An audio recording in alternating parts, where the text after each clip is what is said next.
नमस्ते। कभी सोचा है कि क्या बहुत ज्यादा प्यार भी किसी की जान का दुश्मन बन सकता है? आज हम एनसीईआरटी की एक ऐसी ही बड़ी दिलचस्प कहानी की परतों को खोलने वाले हैं, जिसका शीर्षक है अ ट्रायम्फ ऑफ सर्जरी। हम्म। ये कहानी है एक छोटे से कुत्ते ट्रिकी की, जिसे उसकी अमीर मालकिन मिसेस पम्फ्रे इतना लाड़ प्यार करती हैं कि वो बेचारा बीमार पड़ जाता है। और फिर एंट्री होती है एक समझदार जानवरों के डॉक्टर मिस्टर हैरियट की, जिनका इलाज करने का तरीका बड़ा ही अनोखा है। बिल्कुल। और ये कहानी सिर्फ एक कुत्ते और उसकी मालकिन की नहीं है। ये असल में इंसानी फितरत पर एक बहुत गहरी टिप्पणी है। यह हमें ये सोचने पर मजबूर करती है कि जब हम किसी से प्यार करते हैं तो क्या हम वाकई उनकी ज़रूरतें पूरी कर रहे होते हैं या सिर्फ अपनी भावनाओं को उन पर थोप रहे होते हैं। कहानी का असली मजा इसी सवाल में छिपा है। तो चलिए शुरू से शुरू करते हैं। कहानी की शुरुआत में डॉक्टर हैरियट, जो खुद कहानी सुना रहे हैं, वो ट्रिकी को उसकी मालकिन के साथ सड़क पर देखते हैं और उसे देखकर एकदम हैरान रह जाते हैं। उन्हें अपनी गाड़ी रोकनी पड़ती है। हाँ। हाँ, उसकी हालत का जो जिस तरह से बताया गया है, वो बड़ा मज़ेदार है। लिखा है कि ट्रिकी एक फूले हुए सॉसेज जैसा लग रहा था, जिसके चारों कोनों पर बस 4 पैर लगा दिए गए हों। उसकी आंखें खून जैसी लाल थीं, उनसे पानी बह रहा था और उसकी ज़बान उसके जबड़ों से बाहर लटक रही थी। साफ दिख रहा था कि वो बहुत बुरी हालत में है। और जैसे ही डॉक्टर सवाल पूछते हैं, मिसेस पंफ्रे तुरंत सफाई देने लगती हैं। वो कहती हैं, मिस्टर हैरियट, ये इतना सुस्त हो गया था, इसमें बिल्कुल ऊर्जा नहीं बची थी। मुझे तो लगा कि ये कुपोषण का शिकार हो गया है। ये बहुत दिलचस्प है, क्योंकि कोई भी उसे देखकर कह सकता था कि वो मोटापे का शिकार है, कुपोषण का नहीं। सही बात है। और इसी कुपोषण का इलाज करने के लिए वो उसे खाने के बीच में भी मॉल्ट, कॉड लिवर ऑयल और रात को अच्छी नींद के लिए हॉर्लिक्स का एक पूरा कटोरा दे रही थी। हाँ, यहीं पर एंथ्रोपोमॉर्फिज्म का एक क्लासिक उदाहरण देखने को मिलता है। ये एक ऐसा शब्द है जिसका मतलब है जानवरों पर इंसानी भावनाएं और गुण थोपना। मिसेस पंफ्री ट्रिकी को एक कुत्ता नहीं बल्कि एक बच्चे की तरह देख रही हैं। जैसे कोई माँ अपने बच्चे को कमजोर देखकर उसे और खिलाने लगती है, ठीक वैसा ही वो ट्रिकी के साथ कर रही थी। वो उसकी असल जरूरत को समझ ही नहीं पा रही थी। और जब डॉक्टर पूछते हैं कि क्या उन्होंने मीठी चीजें कम की, हाँ हाँ। तो उनका जवाब तो और भी कमाल का है। वो कहती है, हाँ, थोड़ी देर के लिए की थी, पर ये इतना कमज़ोर लग रहा था कि मुझसे रहा नहीं गया। वो यह भी मानती है कि ट्रिकी को क्रीम केक और चॉकलेट्स इतने पसंद हैं कि वो उसे मना ही नहीं कर पाती। और ये सिर्फ एक कहानी नहीं है। आज के दौर में पेट ओबेसिटी, मतलब पालतू जानवरों में मोटापा, एक बहुत बड़ी और गंभीर समस्या बन चुकी है। बहुत से पेट ओनर्स अपना प्यार इसी तरह खाने पीने की चीज़ों से जाहिर करते हैं, ये समझे बिना कि वे असल में अपने पालतू जानवर की उम्र कम कर रहे हैं। तो मिसेस पंफ्रे का किरदार आज के कई पेट ओनर्स का आईना है, जो प्यार और नुकसान के बीच का फर्क नहीं समझ पाते। डॉक्टर हैरियट समझ जाते हैं कि ट्रिकी की असली समस्या उसकी मालकिन का ये हद से ज्यादा लाड़ प्यार है। बिल्कुल। डॉक्टर देखते हैं कि ट्रिकी की एक ही गलती है, उसका लालच। उसे कभी ना कहना सिखाया ही नहीं गया है। और रही सही कसर इस बात ने पूरी कर दी कि उसका व्यायाम भी बंद था, क्योंकि माली की कमर में दर्द था। तो डॉक्टर ने मिसेस पंफ्रे को बहुत सख्ती से चेतावनी दी। उन्होंने कहा, देखिए, अगर आपने अभी इसका खाना कम नहीं किया और कसरत शुरू नहीं करवाई, तो ये सच में बहुत बीमार पड़ जाएगा। आपको अपना दिन पत्थर का करना ही होगा। मिसेस पंफ्रे कहती तो हैं कि वो ऐसा करेंगी, लेकिन उनके हाव भाव से साफ पता चल रहा था कि ये उनके लिए नामुमकिन है। वो कहती हैं, ये बहुत मुश्किल है, बहुत ही ज्यादा मुश्किल। उनका ये जवाब उनके चरित्र के बारे में सब कुछ कह देता है। वो ट्रिकी से प्यार करती हैं, इसमें कोई शक नहीं, लेकिन उनका प्यार इतना अंधा है कि वो उसके भले के लिए कोई भी कड़ा कदम नहीं उठा सकती। ये एक तरह की भावनात्मक कमजोरी है। और हुआ भी वही जिसका डॉक्टर को डर था। कुछ ही दिनों में मिसेस पंफ्रे का घबराया हुआ फोन आता है। वो बेहद परेशान थी। ट्रिकी ने खाना पीना सब छोड़ दिया था, यहाँ तक कि अपनी पसंदीदा चीजें भी नहीं खा रहा था। उसे लगातार उल्टियां हो रही थीं और वो बस एक ही जगह पड़ा हाँफ रहा था। यानी कि शरीर ने अब जवाब दे दिया था। जो प्यार उससे दिया जा रहा था वही अब जहर बन चुका था। यहाँ कहानी एक अहम मोड़ लेती है। डॉक्टर को पता था कि घर पर रहकर ट्रिकी का इलाज हो ही नहीं सकता, क्योंकि जब तक वो मिसेस पंफ्रे के पास रहेगा वो उसे लाड करना बंद नहीं करेंगी। हाँ, डॉक्टर ने पहले से ही सब सोच रखा था। उन्होंने फोन पर ही एक सख्त रवैया अपनाते हुए कहा कि ट्रिकी को फौरन अस्पताल में भर्ती करना होगा, कम से कम 15 दिनों के लिए, ताकि उसे निगरानी में रखा जा सके। ये सुनकर मिसेस पंफ्री की तो जैसे हालत ही खराब हो गई।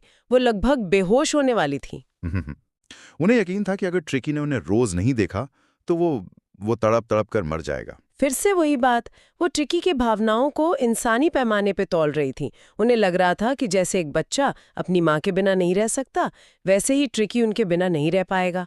जबकि डॉक्टर समझ चुके थे कि असली सर्जरी ट्रिकी के शरीर पर नहीं बल्कि उसके माहौल पर करनी होगी।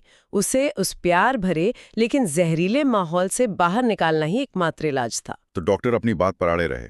वो खुद उसे लेने पहुंचे और जब वो ट्रिकी को एक कंबल में लपेटकर अपनी कार की तरफ ले जा रहे थे तो जो नजारा था वो देखने लायक था। पूरा घर, सारे नौकर चाकर ट्रिकी का सामान इकट्ठा करने में लग गए। क्या क्या नहीं था उस सामान में। उसका दिन का बिस्तर, रात का बिस्तर, उसके पसंदीदा तकिए, खिलौने, रबर के छल्ले, नाश्ते का कटोरा, दोपहर के खाने का कटोरा, रात के खाने का कटोरा। लिस्ट खत्म ही नहीं हो रही थी। डॉक्टर ने जब पीछे मुड़कर देखा तो उन्हें एहसास हुआ कि इतना सामान तो उनकी कार में कभी आ ही नहीं पाएगा। इसलिए उन्होंने चुपचाप गाड़ी चलानी शुरू कर दी। ये सीन सिर्फ कॉमेडी के लिए नहीं है, ये असल में मिसेस पंफ्रे की दुनिया और हकीकत के बीच की खाई को दिखाता है। उनके लिए प्यार का मतलब है सामान और सुविधाओं का ढेर लगा देना। उन्हें लगता है कि इन चीज़ों से ट्रिकी खुश रहेगा, जबकि ट्रिकी को जिस चीज़ की सबसे ज़्यादा ज़रूरत थी वो थी एक साधारण कुत्तों वाली जिंदगी और अनुशासन, जो उसे कभी नहीं मिला। तो ट्रिकी अस्पताल पहुंच गया। अब यहाँ पर आता है कहानी का सबसे बड़ा ट्विस्ट। उसका इलाज कैसे हुआ? मुझे तो लगा था कोई बड़ी सर्जरी होगी, दवाइयाँ चलेंगी। और यही तो इस कहानी की खूबसूरती है। अस्पताल में ट्रिकी को कोई दवा नहीं दी गई, कोई इंजेक्शन नहीं लगा, कोई सर्जरी नहीं हुई। 2 दिनों तक उसे खाने के लिए एक दाना तक नहीं दिया गया, सिर्फ और सिर्फ भरपूर पानी। बस यही उसका इलाज था। सिर्फ पानी 2 दिनों तक? ये तो मिसेस पंफ्रे सुन लेती तो उन्हें हार्ट अटैक ही आ जाता। बिल्कुल, और इसी को कहते हैं टफ लव। डॉक्टर जानते थे कि ट्रिकी के शरीर को सबसे पहले अंदर से साफ होने का मौका देना जरूरी है। पहले दिन वो बेजान सा पड़ा रहा। वहां के बाकी कुत्ते उसके पास आए, उसे सूंघा, और जब उसने कोई हरकत नहीं की तो उसे एक बोरिंग चीज समझकर छोड़कर चले गए। लेकिन फिर धीरे धीरे बदलाव आना शुरू हुआ। दूसरे दिन के आखिर में उसने अपने आसपास की चीजों में थोड़ी दिलचस्पी दिखाई, और तीसरे दिन जब उसने बाकी कुत्तों को खाना खाते हुए देखा और उनके भौंकने की आवाजें सुनी तो वो भी धीरे धीरे बाहर आया। और फिर उसने वो सीखा जो उसने अपनी जिंदगी में कभी नहीं सीखा था, होड़ करना। जब खाने का कटोरा रखा जाता तो सारे कुत्ते उस पर टूट पड़ते थे। ट्रिकी ने भी देखा कि अगर वो पीछे रह गया तो उसे कुछ नहीं मिलेगा, तो वो भी उस शैगी क्रू, मतलब उन झबरे कुत्तों के झुंड में शामिल हो गया।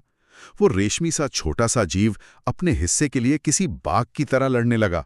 उसने धक्का मुक्की करना, दूसरे कुत्तों के साथ दौड़ना, खेलना, ये सब सीखा। उसने अपनी जिंदगी में ऐसा समय कभी नहीं देखा था। मतलब वो असल में एक कुत्ता बन रहा था।